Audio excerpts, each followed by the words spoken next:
warahmatullahi wabarakatuh. Halo teman-teman semuanya. Kami di sini akan buat podcast yang bertema makan bergizi gratis. Tugas ini buat pengganti ujian mata kuliah kebijakan publik. Sebelumnya kita perkenalan dulu ya, Kak. Oke. Saya Aryani Ramadan. Saya Irati Cahyati. Saya Yuli Eka Ulansari. Kita bertiga dari mahasiswa FISIP Administrasi Publik semester 4. Sebelumnya, apa kalian tahu di Universitas Kediri ada prodi Administrasi Publik? Tahu Kak, itu seperti ilmu pemerintahan gitu ya? Iya benar. Di prodi Administrasi Publik diajari dan diberitahu tentang bagaimana sistem pemerintahan, pembuatan kebijakan publik, dan mengenal dalam tentang administrasi secara keseluruhan di dalam pemerintahan. Nah, prospek kerjanya di jurusan administrasi publik itu apa sih Kak?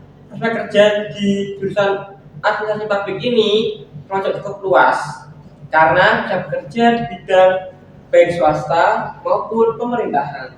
Jadi tambahan ya Kak Ira, di bidang swasta ini contohnya itu bisa merintis karirnya dari admin dulu, bahkan lulusan kita juga bisa loh jadi manajer.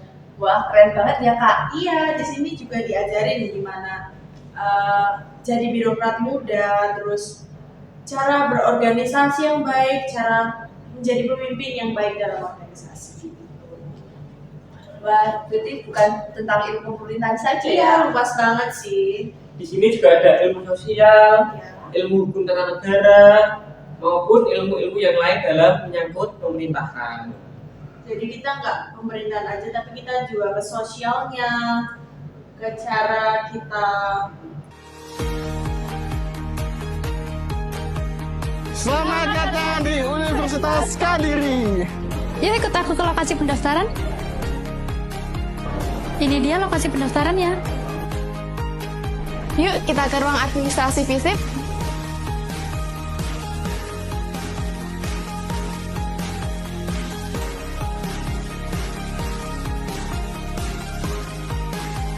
Yuk kita masuk ke lab kebijakan.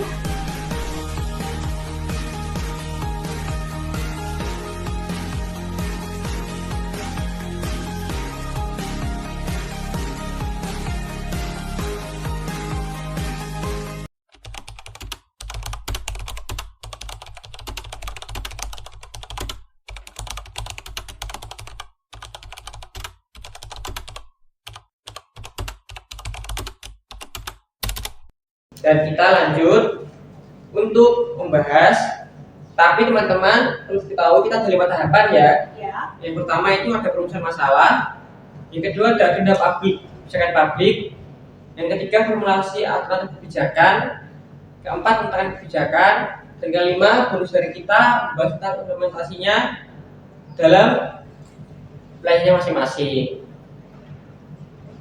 Kita mulai dari perumusan masalah dulu. Kenapa sih program ini muncul? Jadi program ini muncul itu karena masalah utamanya. Jadi dasar kebijakannya ini adalah tingginya angka stunting dan kurang gizi di kalangan anak-anak, terutama di wilayah 3T nih Kak. 3T itu tertinggal, terdepan, dan terluar. Benar banget. Kalau kita lihat dari data Kementerian Kesehatan tahun 2023, ini menunjukkan prevalensi stunting masih di atas 20% loh Kak, masih tinggi. Padahal target nasional tuh di bawah 14% di tahun 2024. Ini artinya masih banyak anak yang kurang gizi atau bahkan rawan terkena stunting dari sejak dini. Betul, program ini nggak cuma soal makanan teman-teman, tapi juga menyangkut masa depan anak-anak Indonesia loh. Kita akan bahas tuntas dari awal sampai akhirnya kebijakan ini dirancang lewat model proses kebijakan publik. Jadi ini bukan cuma masalah kesehatan ya Kak Ira, ya, tapi juga masalahnya berdampak banget di kualitas SDM negara kita pastinya. Kalau dari kecil diibaratkan udah kekurangan gizi nih, tentu akan berpengaruh ya sampai ke depannya dari tumbuh kembang dan kemampuan anak-anak. Benar, apalagi ada omongan nih dari pemerintahan, dari masyarakat sekitar bahwa Indonesia ini akan menuju generasi emas pada tahun 2045. Itu semoga tak jadi omong-omong doang. Dengan adanya kebijakan ini, semoga bisa membantu atau seenggaknya dimulai dari sekarang untuk menciptakan generasi emas di tahun 2045 yang akan datang. Amin. Amin amin ya Kak. Benar. Tidak habis dari itu, masalah ini bisa masuk ke agenda kebijakan publik loh, teman-teman. Kak Yuli, Kak Ira. Kira-kira faktornya tuh apa aja Kak Arya? Benar. Saya akan jelaskan ya. Salah satu faktornya adalah tekanan publik dan media yang terus mengangkat isu substantif dan perkembangan gizi. Kita sekarang tahu toh berapa menit aja sudah viral dari berbagai negara. Gampang viral, gampang orang mengetahui dengan keadaan teknologi yang sangat canggih seperti ini. Ditambah banyak LSM dan lembaga kesehatan yang aktif kampanye menyuarakan makan bergizi gratis. Berarti makanan ini termasuk prioritas ya Kak Ira? Iya. Prioritas nasional. Dan kalau lebih jelasnya, program makan bergizi gratis ini adalah program utama, bahkan program prioritas dari Bapak Presiden Prabowo Subianto yang digadang-gadang menyampaikan keinginan loh Kak Ira. Wah, besar banget ya Kak. Iya. Nah, disinilah peran opini publik dan kepentingan politik saling mendukung. Kalau menurut teori kebijakan, ini adalah saat isu masuk ke jendela peluang dan jadi agenda strategis negara. Jadi nggak boleh lupa ya Kak sama pentingnya kepemimpinan politik. Soalnya ini nyambung dengan Bapak Presiden kan berkecimpung di dunia politik ya, lalu membuat kebijakan baru banget si makan bergizi gratis ini. Nah, jadi secara keseluruhan harus ada sinergi, kerjasama, dan komunikasi yang baik antara pemerintahan tingkat bawah maupun tingkat atas. Mungkin bisa dimulai dari tingkat pemerintahan kota, kabupaten, naik ke provinsi, ke nasional, dan itu semua harus disiapkan secara matang. Karena supaya apa Kak Ira, Kak Yuli? Supaya anggaran triliunan ini tidak sia-sia, benar sekali. Banyak kerjasama ya di sini. Iya. Iya. Kita sektor ya, terutamanya. Secara keseluruhan harus berhasil karena sudah makan banyak anggaran. Perlu diketahui anggaran ini sangat banyak sekali, menyentuh triliunan. Berdampaknya apa? Instansi pemerintahan, bahkan kementerian pun anggarannya sudah dipotong loh, Kak Yuli. Iya, banyak rumor, iya banyak rumor ya Kak. Tentang efisiensi anggaran Iya. ya Kak Ira. Banyak Gimana pro kontranya ya. Iya. Pasti ada suka tidak suka, ada pro kontranya. Bukan hanya dari sisi aja loh, Kak Yuli, Kak Ira. Bahkan di gedung pemerintahan, gedung kementerian pun beberapa gedung tidak dinyalakan lampunya. Bahkan ada yang asnya dimatikan. Wah, itu sangat mengganggu sekali ya Kak, apalagi di jam-jam kerja seperti itu. Niatnya sih ngirit ya Kak Iya. Ira, tapi kayaknya nyeki dari pegawainya juga. Benar. Jadi mau tidak mau seluruh masyarakat menekan dan pengen melihat hasilnya seperti apa. Karena kan sudah diusahain banyak anggaran, memotong anggaran yang lain. Secara tidak langsung kan jadi mengganggu stabilitas dan pekerjaan pemerintah di bidang lainnya. Dan selanjutnya kita masuk ke tahap ketiga, formulasi alternatif kebijakan. Di sini makan gratis tidak langsung dibuat secara tiba-tiba ya, karena kita melihat dari data yang saya bacakan tadi. Di Indonesia masih banyak anak yang kurang gizi atau bahkan terkena stunting loh. Iya, banyak sekali, apalagi yang di pedalaman seperti itu, banyak sekali yang terkena stunting, gizinya buruk. Tapi pemerintah juga sempat mempertimbangkan beberapa opsi ya teman-teman. Jadi mulai dari dikasih BLT khusus untuk makanan sehat, subsidi pangan lokal, sampai dapur komunitas di daerah miskin. Jadi pemerintah itu di sisi lain juga sebenarnya peduli, tapi mungkin ada oknum-oknum yang agak sedikit jahil ya. Ya, seperti itu. Tapi dari semua pilihan, yang dipilih adalah pemberian makan siang bergizi langsung di sekolah. Karena ini yang paling efektif, apalagi menjangkau anak-anak secara langsung. Selain itu, Kak Ira, pendekatan ini bisa disinergikan dengan sekolah dan dinas kesehatan. Dan pastinya pengawasannya sudah dilakukan loh. Jadi analisisnya ini pakai pendekatan rasional ya Kak Aryan ya. Iya. Jadi kita pilih solusi yang manfaat sosialnya paling tinggi, tapi nggak lupa biayanya terjangkau dan dampaknya pasti luas banget buat negara kita. Selain itu, pemerintahan harus mengawasi bagaimana sistem berjalannya kebijakan ini. Betul Kak, supaya tidak terjadi hal yang tidak diinginkan. Iya. Karena takutnya ada oknum-oknum yang jahat, ada yang motong anggaran, ada yang korupsi. Padahal itu buat Indonesia generasi emas 2045 nih Kak. Benar sekali. Setelah alternatifnya dipilih nih Kak Ira, jadi masuk ya kita ke tahap keempat yaitu penetapan kebijakannya. Jadi pemerintah itu gimana sih Kak Ira caranya buat menetapkan kebijakan dari makan gratis ini? Nah, pemerintah pusat melalui Kemenkes, Kemensos, dan Kemendikbud menetapkan program ini dalam RPJMN dan RKP yang mulai dianggarkan di RAPBN 2025.